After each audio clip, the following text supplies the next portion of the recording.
You need to set the habit of eating better, exercising more, so that you end up losing weight. They're happy, I'm happy. In this video, we're going to talk about Atomic Habits, which is another excellent book for those looking to push themselves or to create a good habit. It recognises the fact, straight off for the bat, that actually doing anything that requires change through willpower alone is really quite hard. And as a general practitioner, I fully acknowledge that. And I'm guilty of, in consultation, saying you need to lose weight, stop smoking, and then that's it. What I should be doing after reading this book is saying, right, you need to set the habit of not smoking. You need to set the habit of eating better, exercising more, so that you end up losing weight. They're happy, I'm happy. The book has some key principles that you need to change your environment to promote change.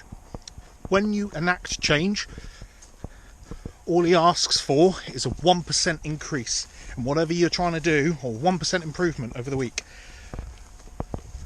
So whatever that you're trying to achieve, given enough time, will have a absolute superb growth. More importantly, it's sustainable.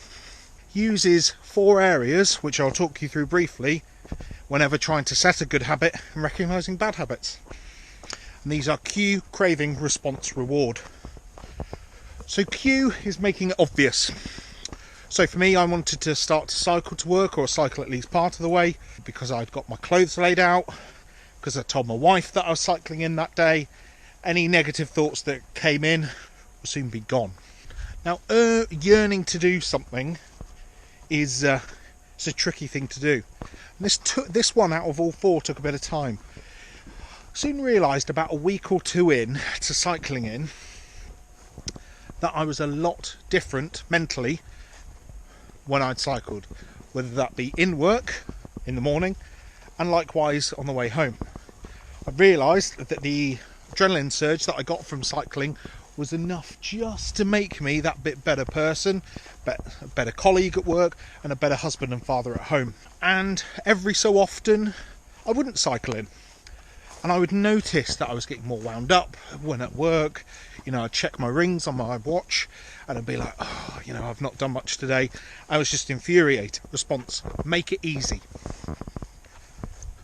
So for me, I would, on my old work, I would drive in about 20 odd miles, and I thought, right, for the last 6, because it was in a built up area, it's actually roughly the same amount of time for me to cycle.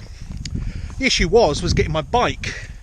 So initially I dropped the seats of the car, faff around with it, and I tried to do it before, and I just couldn't, and I gave up because it was hard. And then I had the bright idea of getting a bike rack.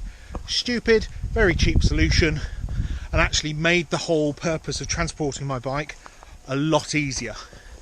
And so from that way, because the habit was easier to do, you could actually, it would work out. Now finally, reward does exactly what it says on the tin, but actually making a positive change to it and giving yourself something to say well done. So for me it was easy.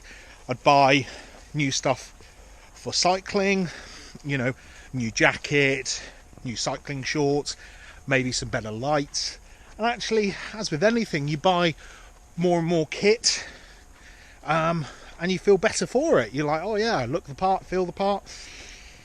And so I'll carry on with it. Instead of buying it all fairly quickly, was that I deliberately spaced it out. So every week, if I'd cycled 4 out of 5 days to go to work, I'd buy myself something for the bike, for cycling. So it'd feed in and it would perpetuate. I then wanted the initial reward that I wanted to do 30 days, and then I'll reward myself even further. What was interesting is that by the time I'd hit the 30 days, I stopped counting, because the other factors kicked in. I've already said that I actually enjoyed it. I was less of an arsehole at work, less of an arse at home, and actually the habit had deformed even before the final reward. And what's interesting is that those 4 elements can work against bad habits.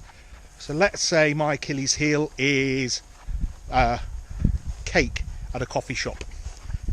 Okay, you get queued because you always get asked, do you want cake with that, or do you want something else, pastry? Craving, everyone, you know, I crave cake and sugar like kingdom come. You get the response of tastes nice, looks nice, smells nice, and then finally you get your hit from your body afterwards, and that's short-lived. I think we can all agree that constantly going to the coffee shop and ordering cake every time is a bad habit and should really only be for treats. That's fine.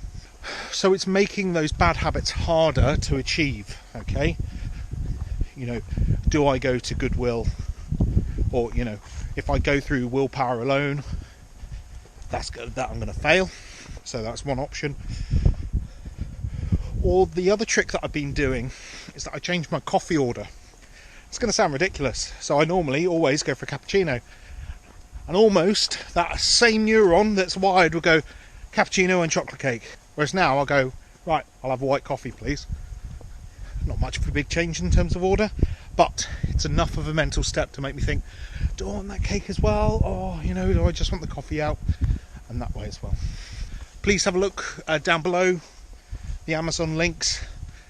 I'm part of the Amazon Associates program, so as a thank you for using the link, I'll end up getting a penny's worth of however much the final purchase price if you choose to buy it, and that helps to support this channel. Please subscribe as well and comment if this is useful to you, and have a good day.